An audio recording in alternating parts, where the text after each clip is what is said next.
is the principle of commitment. A commitment is a mission to make a difference in your own life and the lives of the others. It becomes your mission. It's my mission. The quality of a person's life is in direct proportion to their commitment to excellence, regardless of their chosen field of endeavor. Vince Lombardi. The way to commitment is through mental toughness training. And I believe that mental toughness is the human capacity that needs to be trained in or it doesn't develop. You train commitment. It's not automatic. We have a saying inside this group of Navy SEAL guys that I work with, is pain is weakness leaving the body. And what it means is that pain of repetition comes from training. Training creates pain. And pain is the weakness leaving the body. And the only way that you experience pain is through training.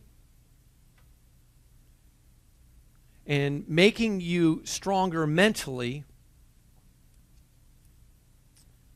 when the mind is weak. And the body and the spirit want to fail. That's when the mind has to be mentally strong. So there's 5 concepts, ideas that I'm learning right now. I'm in the midst of it right now, in the midst of taking on the biggest commitment I've ever taken on in my life, to go through the Navy SEAL training process.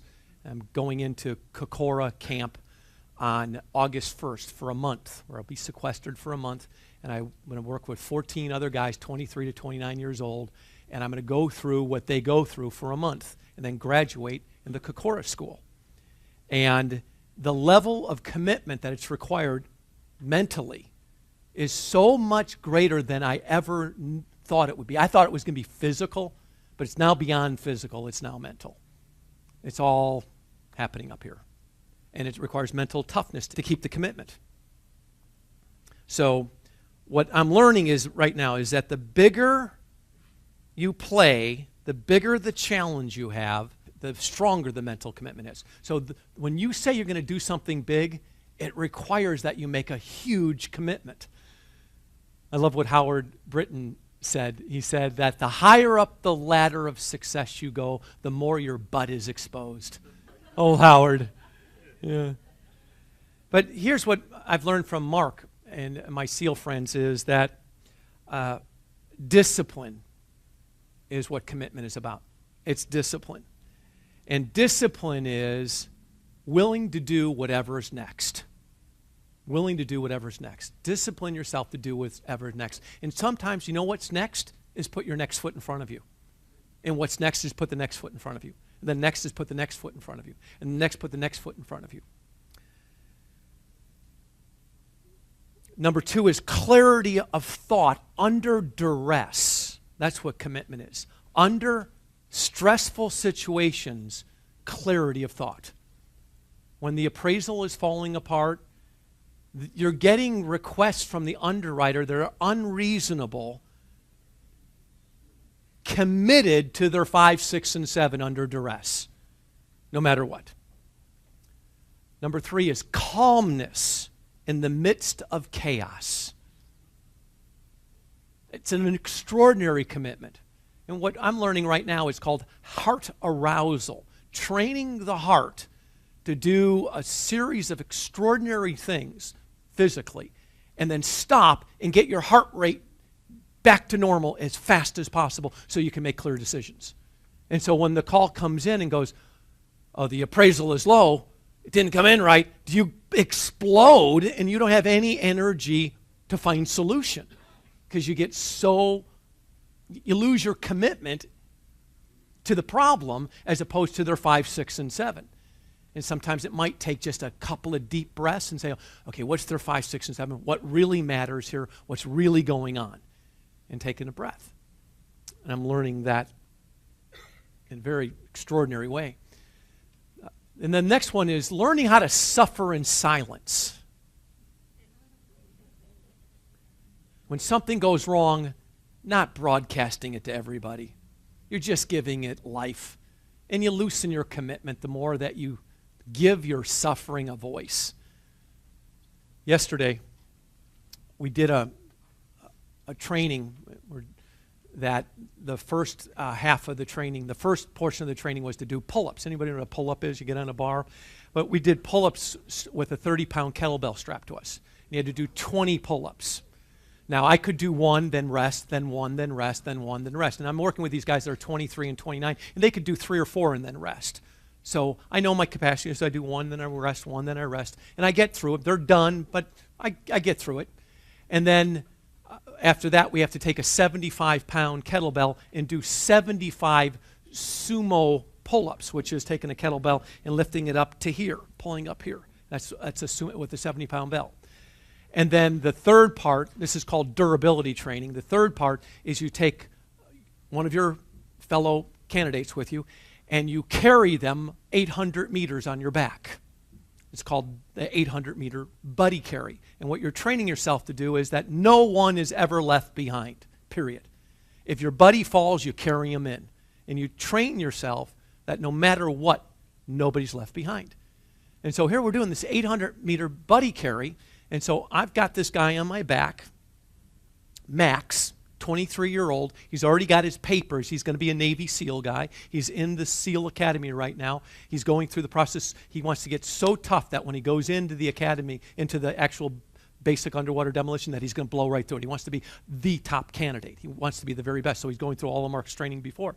So here I am carrying this 23-year-old kid who's just character and commitment and totally of service, just reeks of all of this. And I'm carrying him. And he says, stop.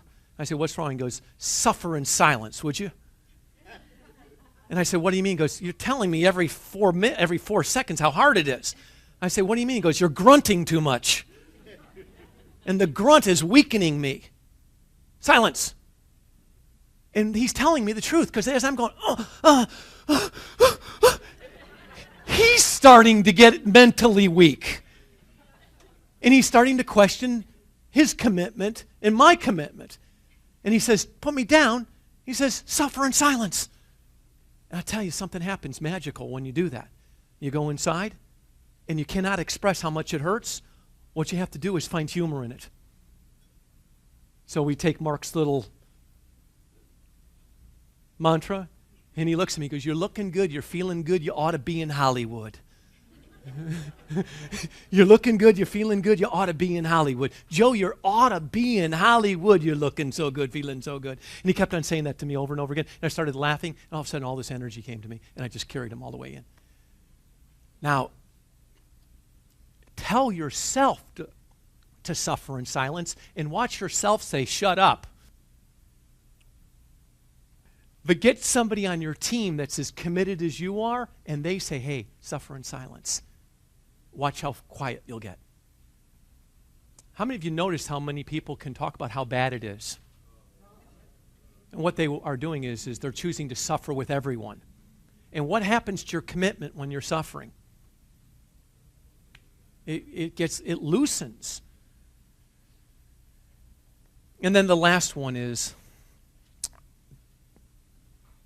familiarity with discomfort. Everything great happens outside your comfort zone. So when something goes wrong with a transaction, become familiar with it. That's the norm. That's it. This is it. How comfortable can you become with being uncomfortable? It's really the norm. And that's what I'm learning with my SEAL friends is how uncomfortable can you be being uncomfortable and not saying anything about how uncomfortable you are? It's testing your commitment.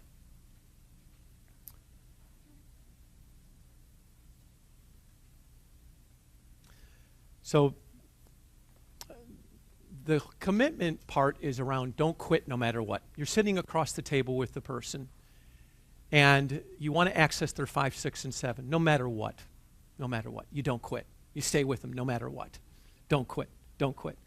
Now, the beautiful part about that is that if you have a part of your brain that says that you can quit, you will get access to that part of your brain. that says it's okay to quit. Because that part of your brain that leaves a little window open will be pried open by them.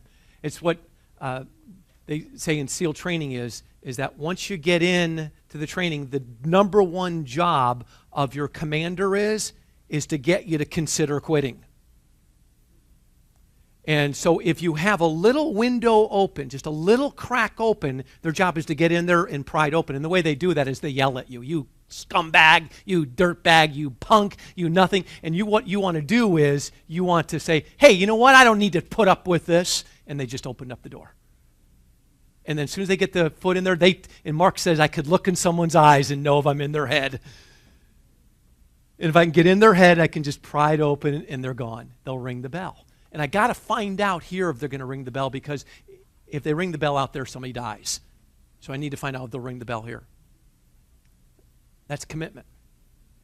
And what you want to do is you want to look across from your client, and when they're resisting, you just say, I ain't going to ring the bell. Not going to quit. I don't care what you do. I don't care what kind of resistance you give me. Not happening. And, as I said earlier, your commitment is only to the degree of the regret you have if you don't remain committed. So if you have a big regret if you don't stay committed, you're more committed. I love that thought about commitment. So one last thought on commitment. Experience shows that commitment requires faith. Faith. And sometimes it's faith in what you cannot see. I love the thought that faith is being sure of what we hope for and certain of what we don't see. I love that thought. And the stronger my faith, the easier it is to remain committed.